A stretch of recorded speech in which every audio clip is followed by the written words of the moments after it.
શ્રી ગણેશાય નમઃ. મિત્રો, આપ જોઈ રહ્યા છો યુટ્યુબ આપણી ચેનલ આવો સત્સંગમાં આપ સૌનું સ્વાગત છે. મિત્રો, અત્યારે પુરુષોત્તમ માસ અધિક માસ ચાલી રહ્યો છે, ત્યારે આપણે સાંભળી રહ્યા છીએ શ્રી પુરુષોત્તમ માસના મહાત્મ્યની કથા. આજે છે પુરુષોત્તમ માસનો 11મો દિવસ. આજના મહાત્મ્યની કથા છે મેઘાવતીને શિવજીનું વરદાન, અને આજની કથા વાર્તા છે શ્રેષ્ઠ દાનની કથા તથા સંકીર્તન પણ સાંભળીશું. જો આપને આ વિડીયો પસંદ આવે તો લાઈક કરજો, શેર કરજો. આપ આ ચેનલ પહેલી વખત જોઈ રહ્યા છો તો સબસ્ક્રાઈબ કરી લેજો, જેથી આવનારા વિડીયોની માહિતી આપ સુધી તુરંત પહોંચી શકે. ધન્યવાદ. શ્રી કૃષ્ણ ગોવિંદ હરે મુરારી, હે નાથ નારાયણ વાસુદેવ, વટસ્ય પત્રસ્ય પુટેશયાનમ બાલ મુકુંદ મનસા સ્મરામી. બોલો બાલ મુકુંદ ભગવાન શ્રી કૃષ્ણની જય. મિત્રો, પુરુષોત્તમ માસ 3 વર્ષે આવે છે, અને આ માસને અધિક માસ પણ કહેવાય છે. તેનું કારણ છે કે આ માસમાં જે ભક્તો દાન પુણ્ય કરે છે, વ્રત જપ કરે છે, કાંઠા ગોર્યમાની પૂજા કરે છે, ભગવાન શિવ અને પાર્વતીજીની સેવા પૂજા કરે છે, તેને અધિકથી અધિક લાભ થાય છે. ધર્મ, અર્થ, કામ અને મોક્ષની પ્રાપ્તિ થાય છે. ભગવાન શ્રી નારાયણને પ્રિય એવો આ પુરુષોત્તમ માસ છે. ભગવાન શ્રી કૃષ્ણની સેવા પૂજા થાય છે, નિત્ય તુલસીજીની સેવા થાય છે, દીપદાન થાય છે, પીપળાના વૃક્ષના થળની પૂજા થાય છે, પ્રદક્ષિણા થાય છે, અને નિત્ય ભક્તો આ પુરુષોત્તમ માસના મહાત્મ્યની કથા તથા આજની કથા વાર્તા અવશ્ય સાંભળે છે, અને કાંઠા ગોરમાની પૂજા કરીને ભાવથી પ્રેમથી પુરુષોત્તમ ભગવાનને કાલાવાલા કરે છે, જેથી અંત સમય સુધરે. 3 વર્ષે આવતો આ પુરુષોત્તમ માસ મહામૂલો છે.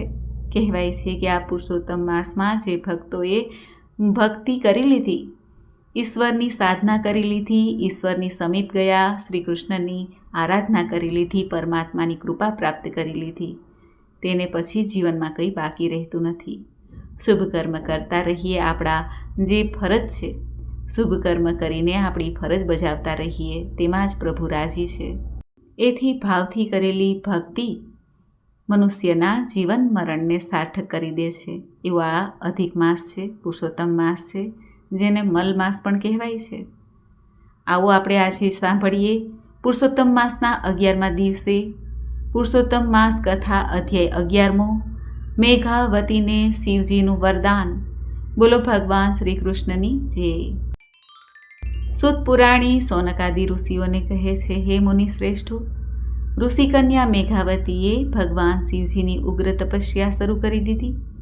સૂર્ય ગ્રીષ્મ ઋતુમાં આવતા તે 5 અગ્નિઓની વચ્ચે બેસતી, હેમંત ઋતુમાં શીતળ જળમાં બેસતી, ફક્ત પાણી બહાર પોતાનું મોઢું રાખતી, ચોમાસામાં જમીન ઉપર દર્ભાસન પાથરીને શરીરે કંઈ પણ ઓઢ્યા વગર સૂતી, તે આહારમાં ફક્ત સવાર સાંજ ધુમાડો જ લેતી.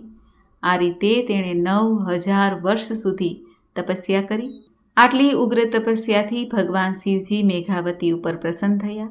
ભગવાને પોતાનું સ્વરૂપ પ્રગટ કરીને મેઘાવતીને દર્શન આપ્યા. મેઘાવતી તપને લીધે દુર્બળ થઈ ગઈ હતી, છતાં ભગવાન શિવજીના દર્શન માત્રથી તે ઉત્સાહિત થઈ ગઈ. તેનું શરીર કૃશકાય થઈ ગયું હતું, છતાં તેમાં શક્તિનો સંચાર થયો.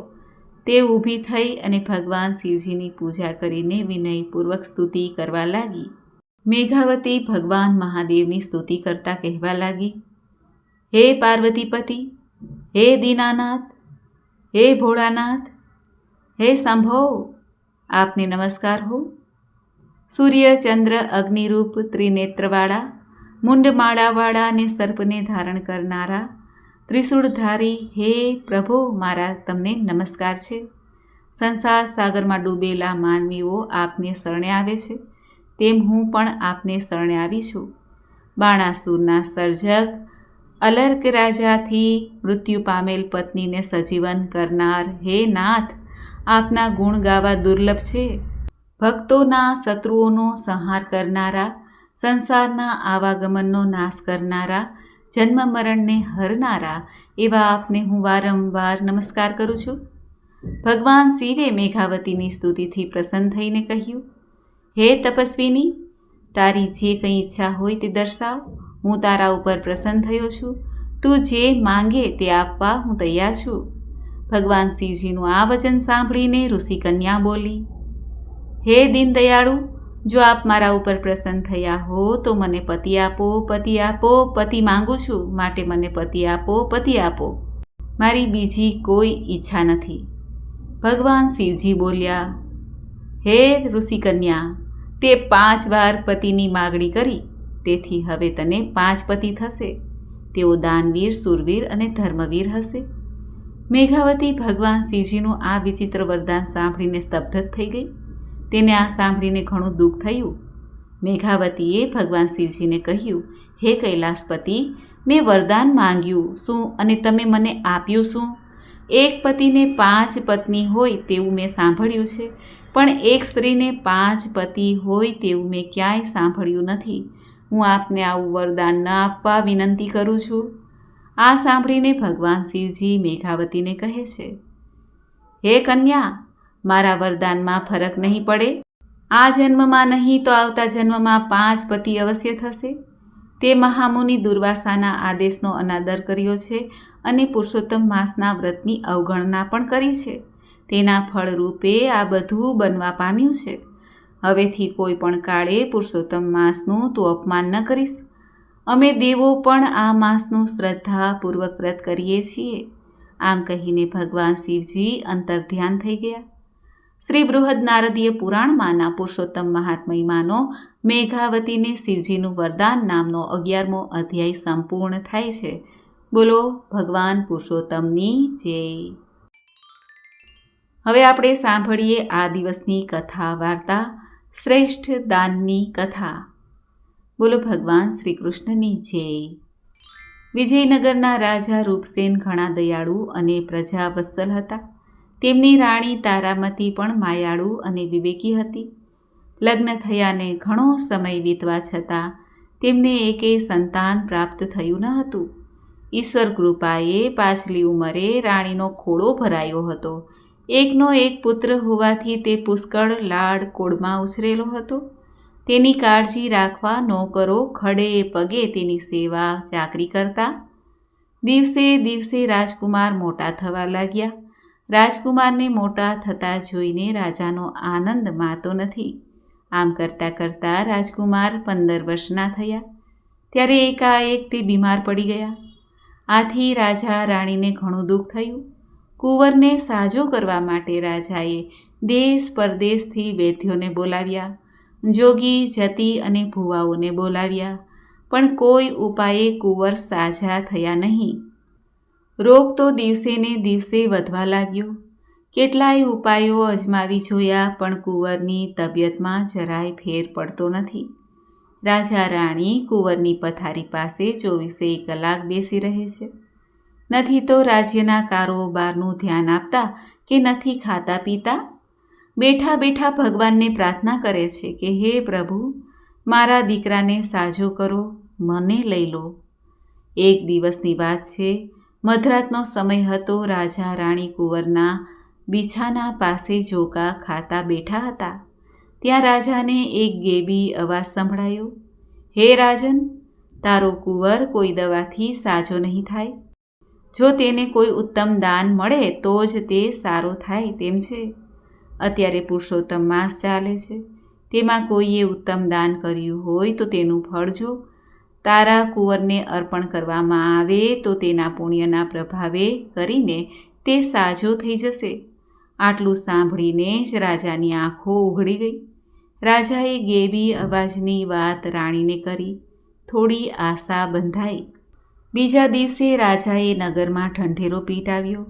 જે કોઈએ પુરુષોત્તમ માસમાં શ્રેષ્ઠ દાન કર્યું હોય તેનું ફળ જો કુંવરને અર્પણ કરવામાં આવે તો કુંવરનો રોગ મટે તેમ છે. માટે આ ઢંઢેરો સાંભળીને જેમને રાજ્ય માટે ભાવના અને ભક્તિ હોય તે પોતાનું ફળ આપીને રાજવંશને બચાવી લેવા પ્રયત્ન કરે. રાજા તેની કદર અવશ્ય કરશે. નગરમાં ઘણા ધર્મિષ્ઠ મનુષ્ય રહેતા હતા. ઘણા દાનવીર હતા. તે બધા રાજમહેલે આવવા લાગ્યા. પોતે કરેલા દાનનું ફળ કુંવરને આપવા લાગ્યા. પણ કુંવર આંખો ખોલતા નથી. રાજા રાણી નિરાશ થઈ ગયા. ઉત્તમ દાન કહેવું કોને? 2 દિવસ વીતી ગયા. કુંવરની માંદગી વધવા લાગી. કુંવર હવે ઘડી 2 ઘડીના મહેમાન હતા. 3જા દિવસની સવારે એક ભિખારી જેવો ચિથરે હાલ અને કૃશકાય મનુષ્ય મહેલમાં આવ્યો. એનું રૂપ જોઈને પહેલાં તો પહેરેગીરે મહેલમાં જવા જ ન દીધા. એણે ઘણી આજીજી કરી માંડ અંદર જવા દીધા. રાજાને પણ તેના વેશ અને શરીરને જોઈને સુખ ચડવા લાગ્યું. તે નગરનો તેલી હતો. તેણે રાજાને પ્રણામ કરીને કહ્યું, મહારાજ, મારા દાનનું ફળ કુંવરને આપવા હું આવ્યો છું. રાજા રાણી તેની સામે કુતૂહલથી જોઈ રહ્યા. તેઓ આશ્ચર્યમાં પડી ગયા કે જેને પહેરવાના વસ્ત્ર પણ નથી, 4 દિવસનો ભૂખ્યા પણ લાગે છે, એવા આ મનુષ્ય પાસે દાન દેવા જેવું શું હશે? રાજા તો ના પાડવા જતા પણ રાણીએ ઈશારાથી સમજાવ્યું કે આંગણે આવેલાનું દિલ ન દુભાવવું જોઈએ. રાજાએ તેલીને ફળ આપવા વિનંતી કરી. તેલીએ જમણા હાથમાં જળ લઈને કહ્યું, હે પુરુષોત્તમ ભગવાન, આ પુરુષોત્તમ માસમાં જે દાન કર્યું છે એ જો આપને ઉત્તમ લાગતું હોય તો હું એ ફળનું દાન રાજકુંવરને આપું છું, અને રાજકુંવરને સાજો કરવો ન કરવો એ આપની ઈચ્છા છે. આટલું કહીને તે જળ કુંવરના મોં ઉપર છાંટતા કુંવરે આંખો ખોલી ચારેય બાજુ જોવા માંડ્યું. પછી રાણી પાસે જળ માંગ્યું. રાણીએ કુંવરને પાણી પાયું. તે પાણી પીને પથારીમાં બેઠા થયા. આ બધું ક્ષણમાં જ બની જતા રાજા રાણી તો હર્ષઘેલા થઈ ગયા. રાજા રાણીની આંખોમાંથી જાણે કે હર્ષના આંસુ વહેતા ગયા, રોકાતા જ નહોતા. બંને તેલીના પગમાં પડી ગયા. કુંવર પણ ઊભા થઈને તેલીને પગે લાગ્યા. રાજાએ તેલીને બીજા દિવસે આવવાનું કહીને રથમાં બેસાડીને તેના ઘેરે મોકલ્યા. બીજા દિવસે દરબાર ભરાયો. રાજાએ તેલીને પોતાની પાસે બેસાડ્યો. પછી પૂછ્યું, ભાઈ, તારો દેખાવ તો ઘણો નબળો છે. પેટ પૂરતું ખાવા ન મળતું હોય તેવી તારી કાયા છે. તોય તે ઉત્તમ દાન કઈ રીતે આપ્યું તે તું આ સભામાં જણાવ, જેથી બધાને ખ્યાલ આવે. તેલી ઊભા થઈને 2 હાથ જોડીને સભાસદોને બોલ્યા, હું સાવ ગરીબ છું, ઘાણી ચલાવું છું. જે દિવેલ નીકળે એ વેચીને મારું ગુજરાન ચલાવું છું. સંતાનમાં 3 દીકરા અને 3 દીકરીઓ છે. તેથી ગમે તેટલી મહેનત કરું તો એ પેટ પાટા બાંધીને જ રહેવું પડે છે. ઉછીનો ઉધાર કરવું પડે છે. આ વર્ષે પુરુષોત્તમ માસ આવ્યો. તેમાં મેં અને મારી પત્નીએ વ્રત રાખ્યું અને સવારે વહેલા ઉઠીને બંને જણ સ્નાન કરવા જતા, કાંઠા ગોરમાનું પૂજન કરતા, કથા વાર્તા સાંભળતા, કંઈક દાન કરતા અને એકટાણું કરીને ઘાણી ચલાવતા, પુરુષોત્તમ ભગવાનનું નામ લેતા.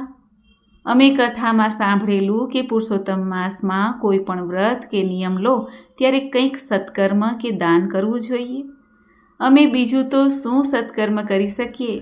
અમે નક્કી કર્યું કે ઘાણીએ બળદ જોડવામાં આવે છે તેને બદલે આખા પુરુષોત્તમ માસ દરમિયાન વારા ફરતી હું અને મારી પત્ની બંને ઘાણી ખેંચીશું, બળદને આરામ આપીશું.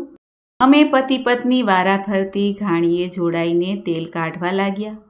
થોડી વધુ મહેનત કરતા, આથી તેને વેચતા પહેલાં કરતાં 2 પૈસા વધારે આવતા. તેનો ઉપયોગ અમે કથામાં મૂકવામાં કર્યો. હું અને મારી પત્ની રોજ કથા સાંભળવા જતા ત્યારે બંને 1 પૈસો કથામાં બ્રાહ્મણને દક્ષિણા આપતા. આવું અમે દરરોજ કરતા. જ્યારે વ્રતની પૂર્ણાહુતિ થઈ ત્યારે છેલ્લે દિવસે પણ અમે ખરી મહેનતની કમાણીના પૈસામાંથી અમારી શક્તિ મુજબ વ્રતનું ઉદ્યાપન કર્યું. તેલી મહારાજને કહે છે, હે મહારાજ, આ મેં જણાવ્યું તે અમારા વ્રત અને દાનની વાત છે. મેં બળદને મુક્તિ આપી, સત્કર્મ કર્યું અને ખરી મહેનતની કમાણીના પૈસાનું દાન કર્યું. તે ઉત્તમ દાન છે કે નહીં તે તો પુરુષોત્તમ ભગવાન જ જાણે, મારાથી કેમ કહી શકાય? એટલા માટે જ મેં જ્યારે રાજકુમારને દાન આપ્યું ત્યારે એમ જ કહ્યું હતું કે પુરુષોત્તમ ભગવાનને યોગ્ય લાગે તેમ કરે. તેલીની વાત પૂરી થતાં આકાશવાણી સંભળાઈ અને આકાશવાણી દ્વારા બોલવામાં આવ્યું કે હે તેલી, તે જે દાન કર્યું છે તે જ શ્રેષ્ઠ દાન છે. આખો દરબાર ચકિત થઈ ગયો. બધા તેલીને પ્રણામ કરીને વાહવાહી બોલાવા લાગ્યા. રાજાએ ઊભા થઈને 1000 સોના મહોરોની થેલી તેલીના હાથમાં મૂકી થોડા ઘરેણાં અને કિંમતી વસ્ત્રો ભેટ આપ્યા. હે પુરુષોત્તમ ભગવાન, તમે જેવા આ તેલીને ફળ્યા તેવા આપનું વ્રત કરનાર, કથા કહેનાર, કથા સાંભળનાર, આપનું પૂજન કરનાર સૌને ફળજો. બોલો પુરુષોત્તમ રાયની જય. તો મિત્રો, આપણે સાંભળ્યું પુરુષોત્તમ માસના 11મા દિવસની કથા મહાત્મય. મને આશા છે કે આપને આ વિડીયો જરૂર પસંદ આવ્યો હશે. હવે આપણે સાંભળીએ સંકીર્તન. બોલો ભગવાન પુરુષોત્તમની જય. રંગાઈ જાને રંગમાં, તું રંગાઈ જાને રંગમાં, સીતારામ તણા સત્સંગમાં, રાધે શ્યામ તણા તું રંગમાં, રંગાઈ જાને રંગમાં.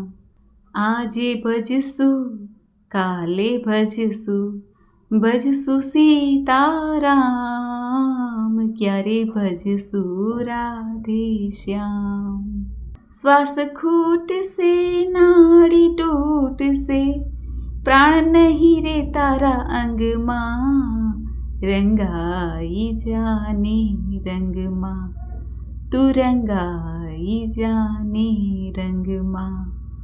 સીતારામ તણા સત્સંગમાં, રાધે શ્યામ તણા તું રંગમાં, રંગાઈ જાને રંગમાં.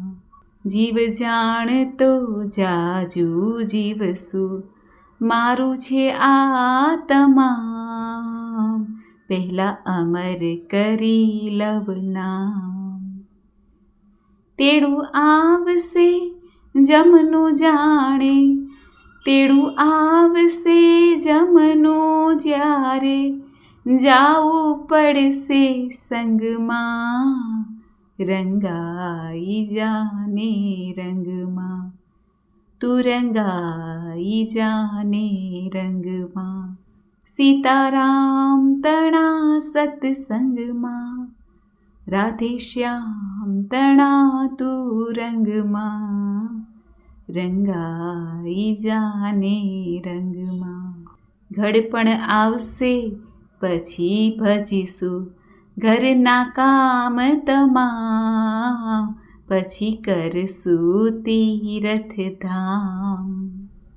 પ્રભુ પડ્યા છે ક્યાં રસ્તામાં, પ્રભુ પડ્યા છે ક્યાં રસ્તામાં, સૌજન કહેતા સંગમાં, રંગાઈ જાને રંગમાં, તું રંગાઈ જાને રંગમાં.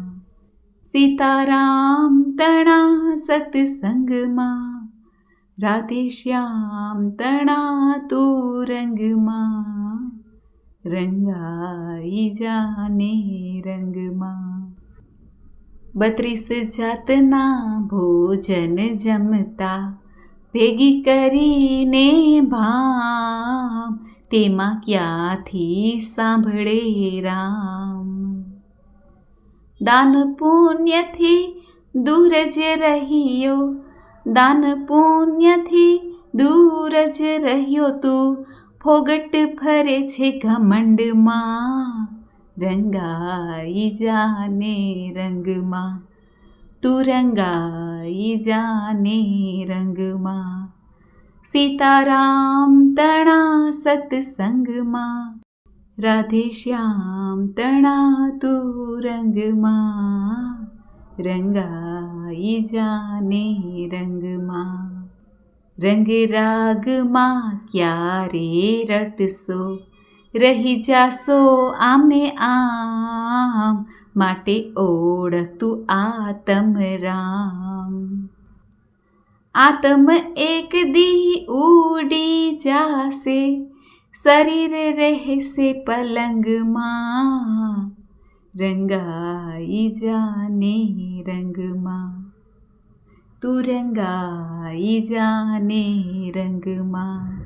સીતારામ તણા સત્સંગમાં, રાધે શ્યામ તણા તું રંગમાં, રંગાઈ જાને રંગમાં.